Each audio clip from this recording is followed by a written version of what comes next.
Well, hello there, and welcome to day 121 of A Film a Day with me, Jordan Woodley. And today, of course, you can see I'm back at the bookshelf, keeping things varied up, but it's not an Oscar coverage, it's not a BAFTA coverage. This is talking about the Bill Murray comedy classic, The Man Who Knew Too Little. And this is such a fun film. This is one of those ones that's I talk a lot about the importance of film history, and of course I do cover a lot of blockbusters, but of course I talk about their importance in terms of cinema and the theatrical experience. But every now and then you want something that's just that little bit fun, that little bit silly, but is really appealing in a way that you wouldn't necessarily get from a lot of the films I talk about, and even from television comedy. So this is very much steeped in that style of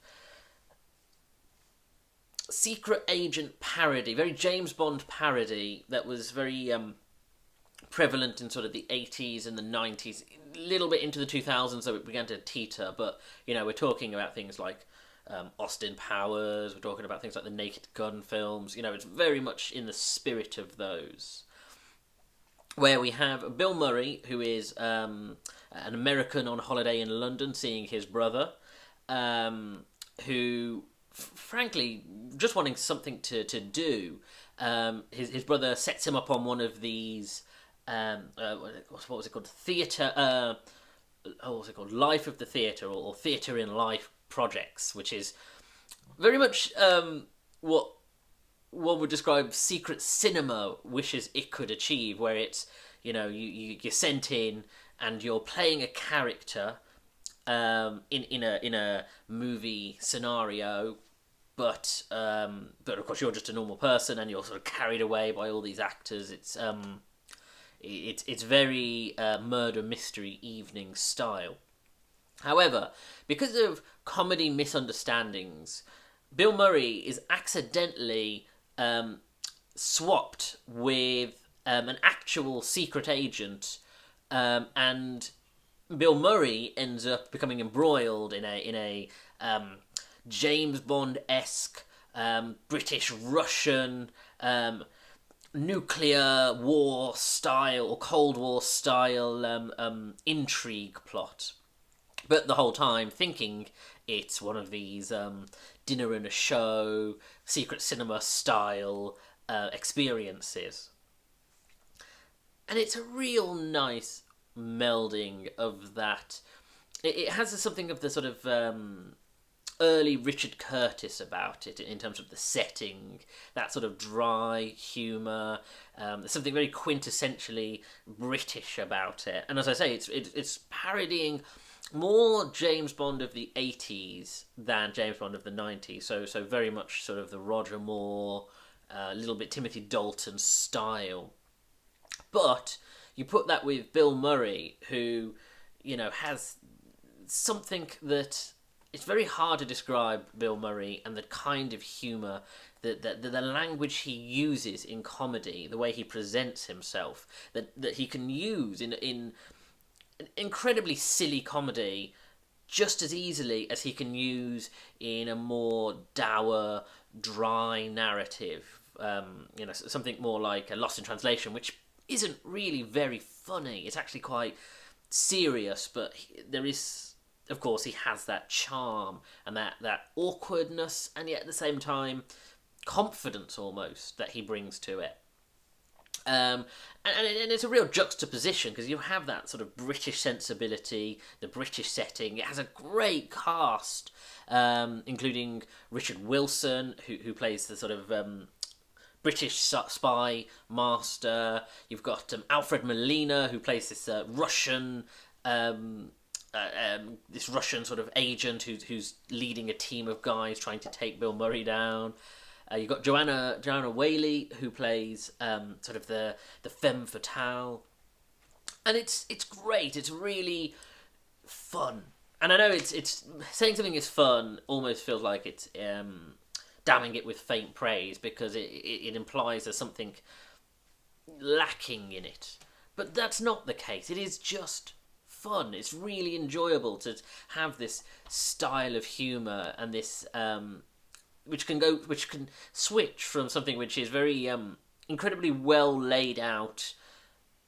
You have scenes where all the actors are taking it deadly seriously as they think that Bill Murray is this hitman contract killer type, and to them it's an incredibly serious scene juxtaposed with Bill Murray, who of course is having the time of his life, in character, thinking as this, thinking he's doing this stage experience.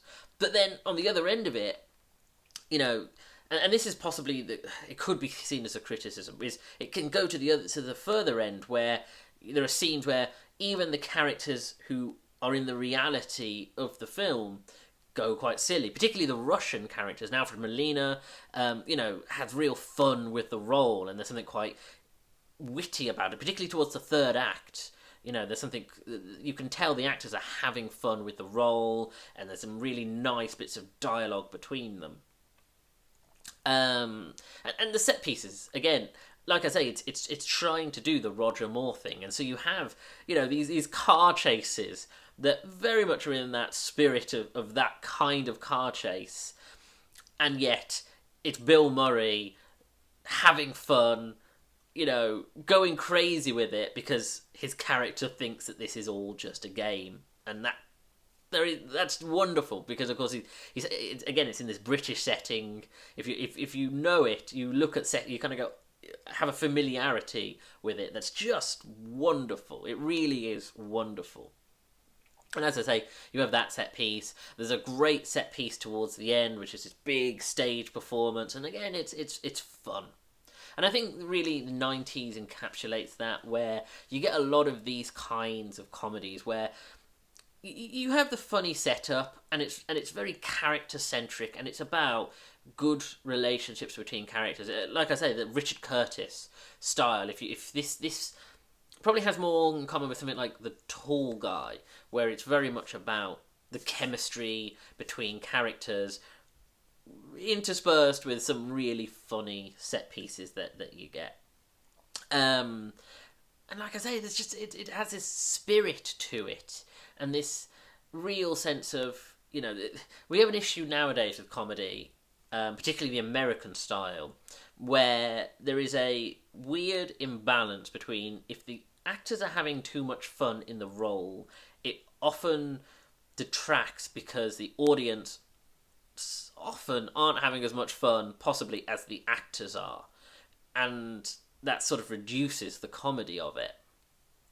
And yet, this is perfect because the cast are enjoying it, it's fun to watch, and it's a real document of that time in British comedy that I would really love to see a return to. I mean, the sort of the British comedy film, I think, has really dried up lately. I can't think of the last time I watched this sort of, with the exception of ones that are like, a TV series doing the movie, which I don't love for the most part.